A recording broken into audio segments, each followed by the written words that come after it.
Bonjour, nous allons aborder aujourd'hui le dialogue social sur une question particulière qui est l'égalité professionnelle entre les femmes et les hommes dans l'entreprise.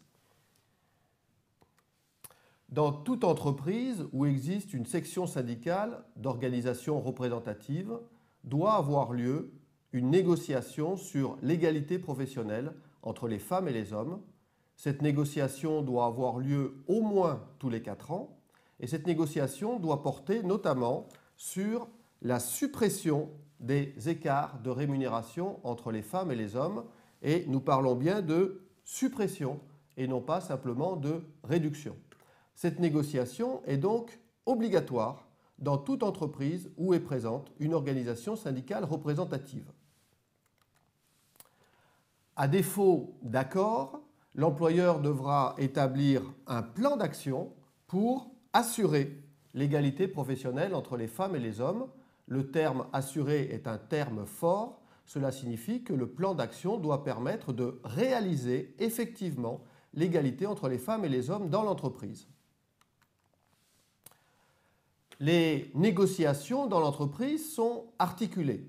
Si l'accord en matière d'égalité professionnelle n'a pas prévu de disposition en matière de suppression des écarts de rémunération, ou s'il n'y a pas d'accord d'entreprise en matière d'égalité professionnelle, eh bien, la négociation sur les salaires effectifs, l'autre négociation sur les rémunérations, devra porter également sur la programmation de mesures pour supprimer, d'une part, les écarts de rémunération entre femmes et hommes, et également supprimer les différences de déroulement de carrière entre les femmes et les hommes.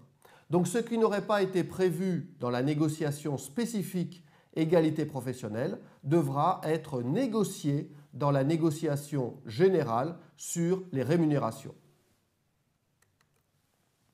L'accord d'entreprise ou le plan d'action doivent prévoir un certain nombre de dispositions. Il s'agit de faire figurer les objectifs de progression en matière d'égalité professionnelle dans l'entreprise, en indiquant les actions qui vont être mises en œuvre, ces objectifs et ces actions devant être précis et devant être accompagnés d'indicateurs chiffrés. Ces objectifs, ces actions, ces indicateurs vont porter sur 3 domaines d'action dans les entreprises de moins de 300 salariés et dans 4 domaines d'action dans les entreprises d'au moins 300 salariés. Ces domaines d'action sont précisés par la loi. Il s'agit de l'emploi, de la formation, de la promotion, de la qualification, de la classification, des conditions de travail, de la santé et sécurité, de la rémunération et de l'articulation des temps entre vie professionnelle et vie personnelle et familiale.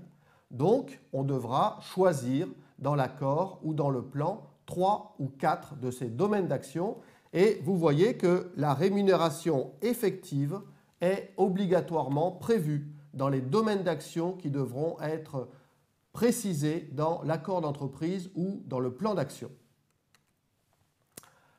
Nous sommes dans un domaine où un accord peut être signé. Un accord d'entreprise passé entre l'employeur et les organisations syndicales représentatives va pouvoir prévoir bien évidemment le thème de l'égalité professionnelle avec une périodicité de négociation au moins tous les 4 ans.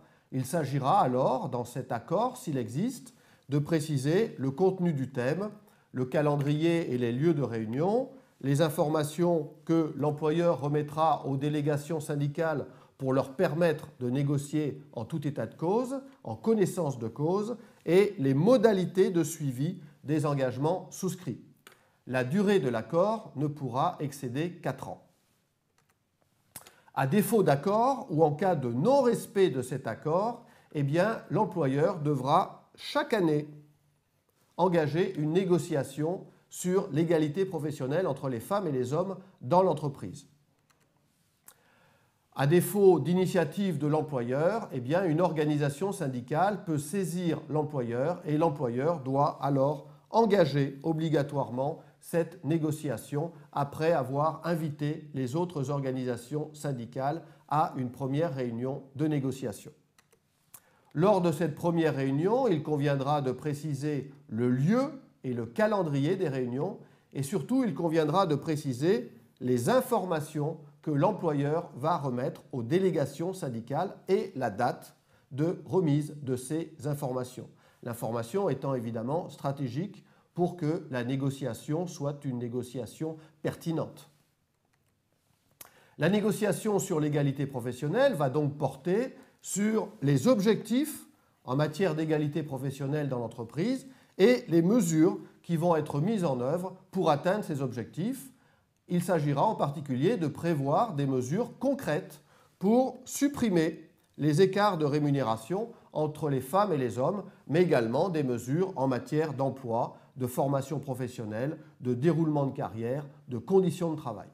Cette négociation va s'appuyer en particulier sur les données de la base de données économiques et sociales. Dans l'entreprise, il est également possible de négocier un plan pour l'égalité professionnelle. Ce plan pour l'égalité professionnelle doit comprendre des mesures au seul bénéfice des femmes, c'est-à-dire des mesures d'action positive en vue d'assurer effectivement, concrètement, l'égalité de traitement, l'égalité professionnelle entre les femmes et les hommes.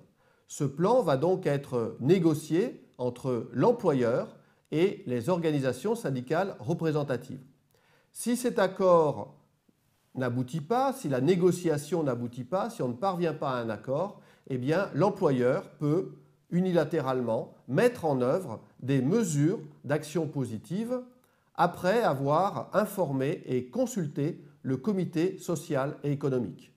Ce plan pour l'égalité professionnelle est donc un plan qui doit avant tout être négocié et il est destiné à assurer l'égalité réelle entre les femmes et les hommes.